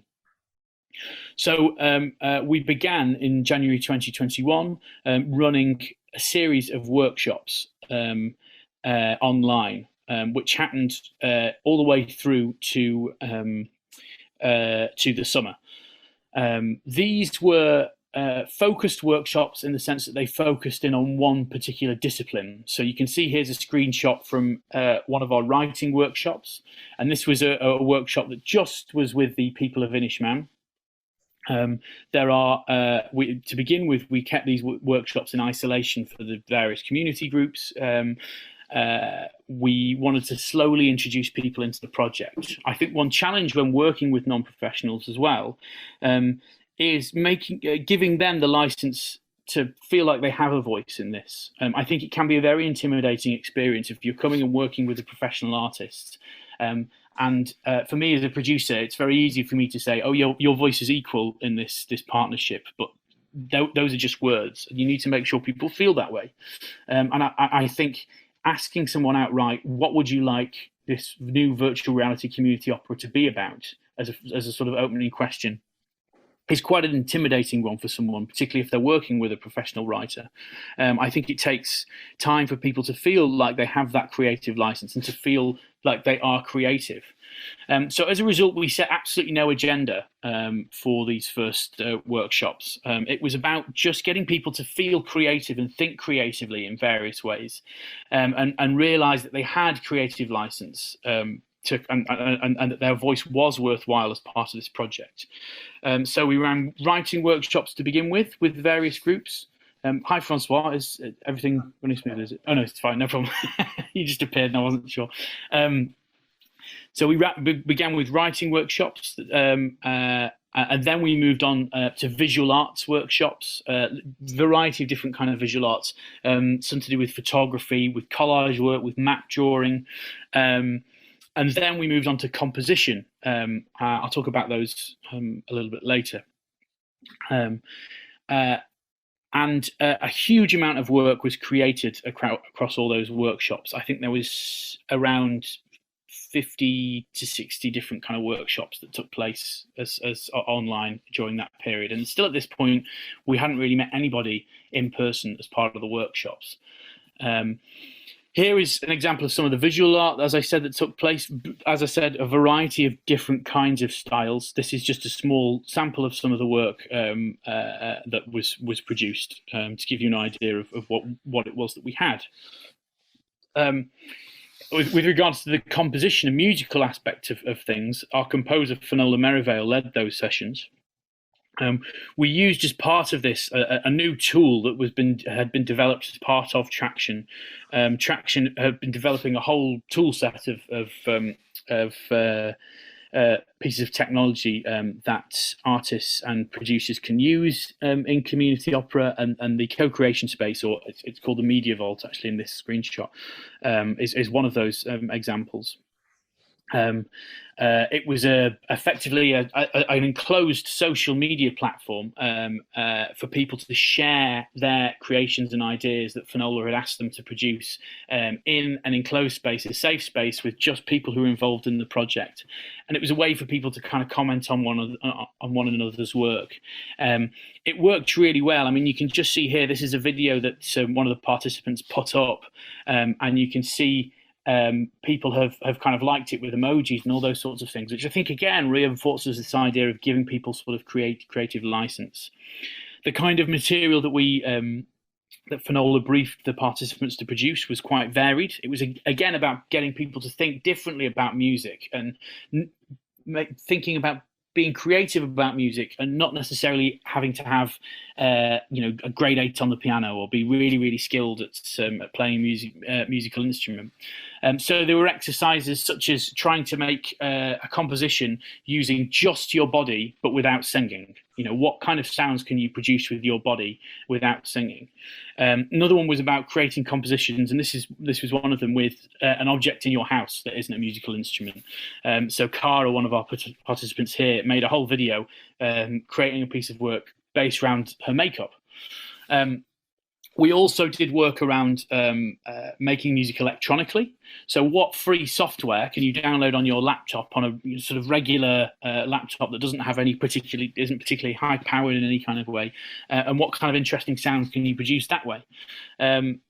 I think this series of these workshops not only generated a huge amount of material for the artist to begin thinking about what this opera would look like.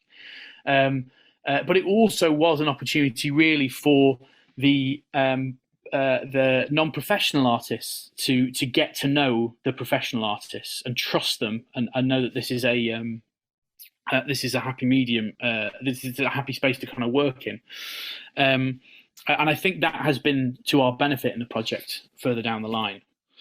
Eventually, as the world opened up, we were able to finally meet in person. So we're looking at sort of late August, September of last year. We met a few times with the secondary school students and with the people of Tala in Dublin. A variety of different activities taking place during this period. You'll have noticed actually that in that first series of workshops I talked about, there was no mention of virtual reality. I mean, we said it was for a virtual reality opera, but we weren't getting people to think about virtual reality in that sense just yet. But we started to introduce that here. So that's Camille in the bottom left there, which is one of our facilitators and an expert in VR. Showed the participants what VR can look like and different artistic opportunities in there, and got people used to those. We also brought professional instrumentalists along. The final work will be written for a small professional ensemble alongside non-professional performers. And so they met them, and the musicians showed them what their instruments can do and the capabilities. We had improvisation workshops as well. And we also looked to begin to start to shape this into some kind of cohesive operatic experience. Virtual reality is something where you really can only stay in that kind of space for a certain period of time. So the opera is going to be around 15 minutes in length. That's 15 minutes in length. Any longer than that, really, and I think people start to get quite tired in the space. So obviously, when there are all these people who are involved in the project, trying to distill this down and make something where people all feel like they're represented, and the narrative of the piece and the design of the piece feels cohesive, is a big challenge. And so that was part of what these sorts of sessions were about. We did these sessions here, and then we also went across to Inishmyon and did similar sessions there. We also took some of the work that had been done in the sessions on the other side of the country, shared that with them, and asked for their responses on those sorts of things. So there was this iterative process happening. You can see there in the bottom left, we've got sort of photos on the floor that had been generated the week before on the other side of the country, and we're asking people to respond to those things. It was also at this point where we decided to turn to Irish mythology as a source of inspiration. This is something that myself and Francois have spoken about this, and I think it's quite interesting as a trend that happens in a lot of community opera, is people turn to folk tales or mythological tales, or basically stories that are known to a broad group of people. Having an original story that comes straight off the bat is something that is quite challenging, but for people to, I think, to deal with completely cold. But if there's something that they can bounce off and they can work with, that can be a lot easier. You can say what it is that you don't like about this particular story, or what it is that you do like about it. And so we found mythology is a good way to kind of work in that kind of way. So through all that writing that had taken place in the workshops earlier on, we had a variety of different themes that were coming through in the writing. Things to do with migration, themes to do with the water, to do with transformation, with climate change.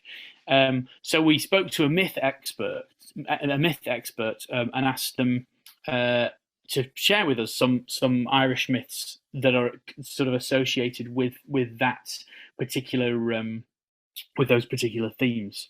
And we settled on four myths and played around with those and combined them and tore them apart and used those as tent poles for us to then begin to build the narrative. Finally, after that period, we had a libretto. That libretto went back and forth. There were some challenges with it, which I'll talk about a little bit later on. But we do have a narrative to the story. And to give you a kind of a loose synopsis of what that narrative looks like, it's effectively a story with three characters. One is Nalva, who is the captain of a ship. The other are the people on the ship, a collective of people on the ship. And the third is a spirit called Dale. The Captain Nalva and the people on the ship, it's not clear where they've been, but they are looking to find new land. And we don't know why they've had to go from where they were before. And so they're at sea and they encounter Dale. Dale is meant to be seen as the embodiment of carbon, in the sense that carbon is an element that is fundamental to life on Earth, but also is also, when misused, can also be incredibly dangerous to the planet. So it was about those sorts of encounters, and so Dale meets these people and Nalva and plunges them underwater. The ship then gets dragged back out and they land on new land. They become washed upon new land in a place that eventually flourishes.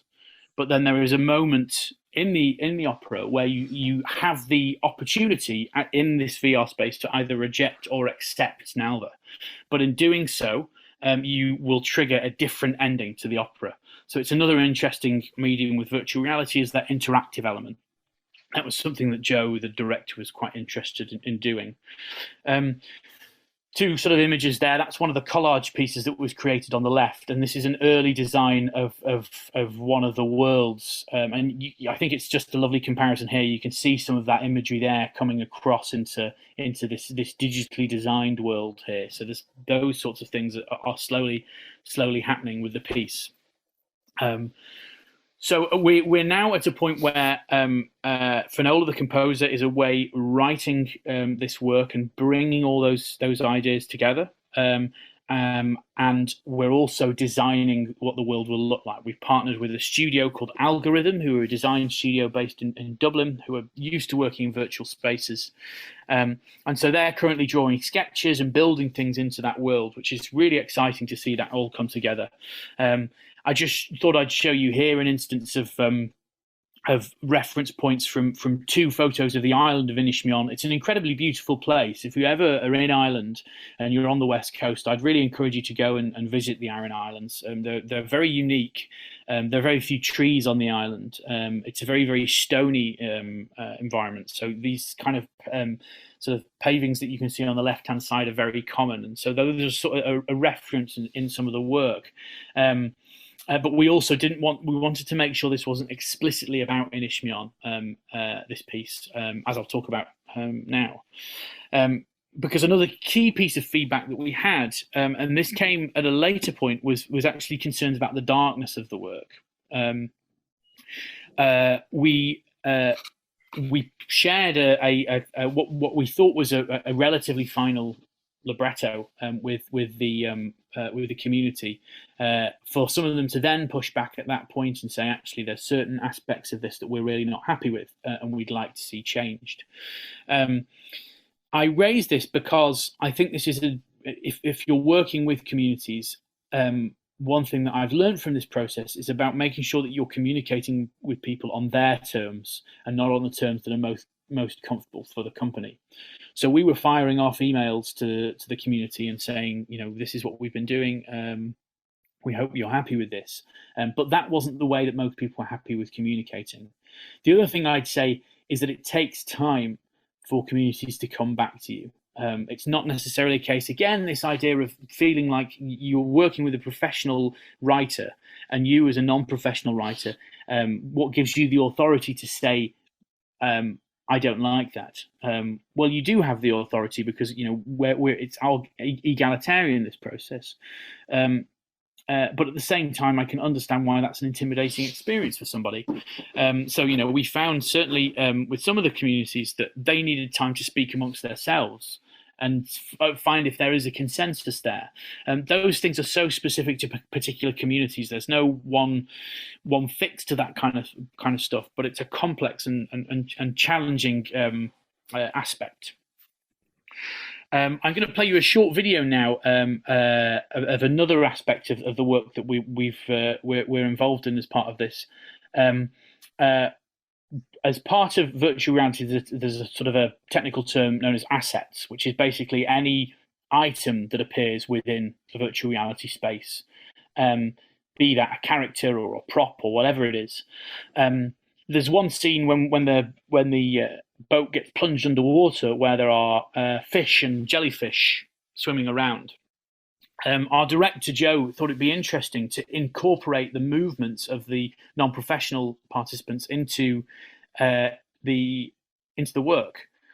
So rather than having just an animated fish, it would be the actual physicality of certain people who are involved in the project. So it's a way to kind of literally see themselves move in the piece. So here's just a short video about that.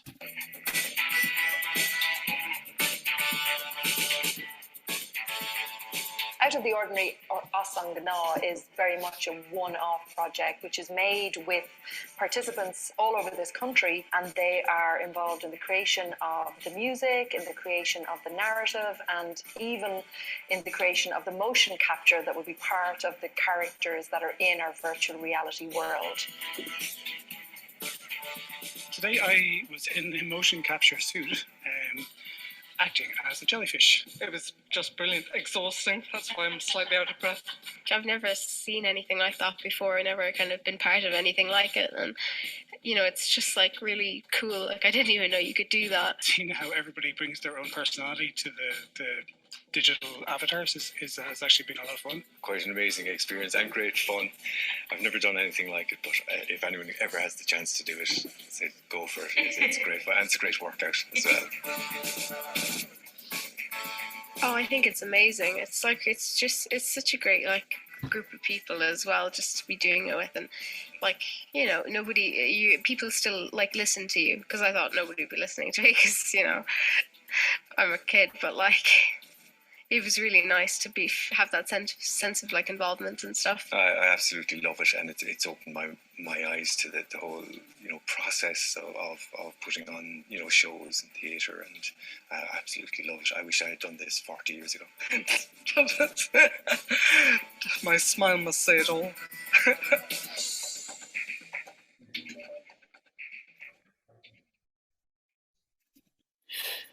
So in terms of our next steps with this work, we're kind of in the final sprint of the production at the moment. The premiere of this piece will take place in early August, and people will experience them in virtual reality headsets.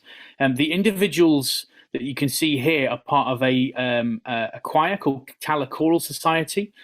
We are in the process at the moment of running rehearsals with this choir, as well as with a choir across on the other side of the country, who are forming part of a community opera as part of this work. So they are in rehearsals at the moment and recording, and we're going to be recording their performances later in the year alongside the professional performers.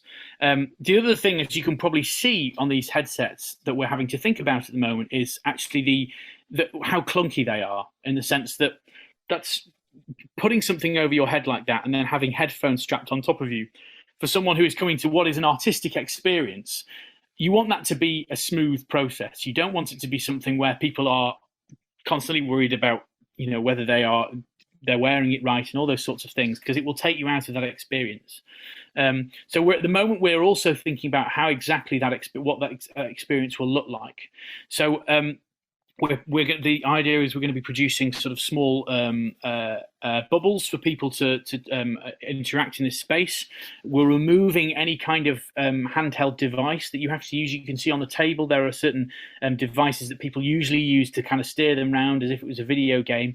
We're getting rid of those, so it's hand gestures only that should be able to, and the movements of your heads that take you to those things. So it feels like a far freer environment.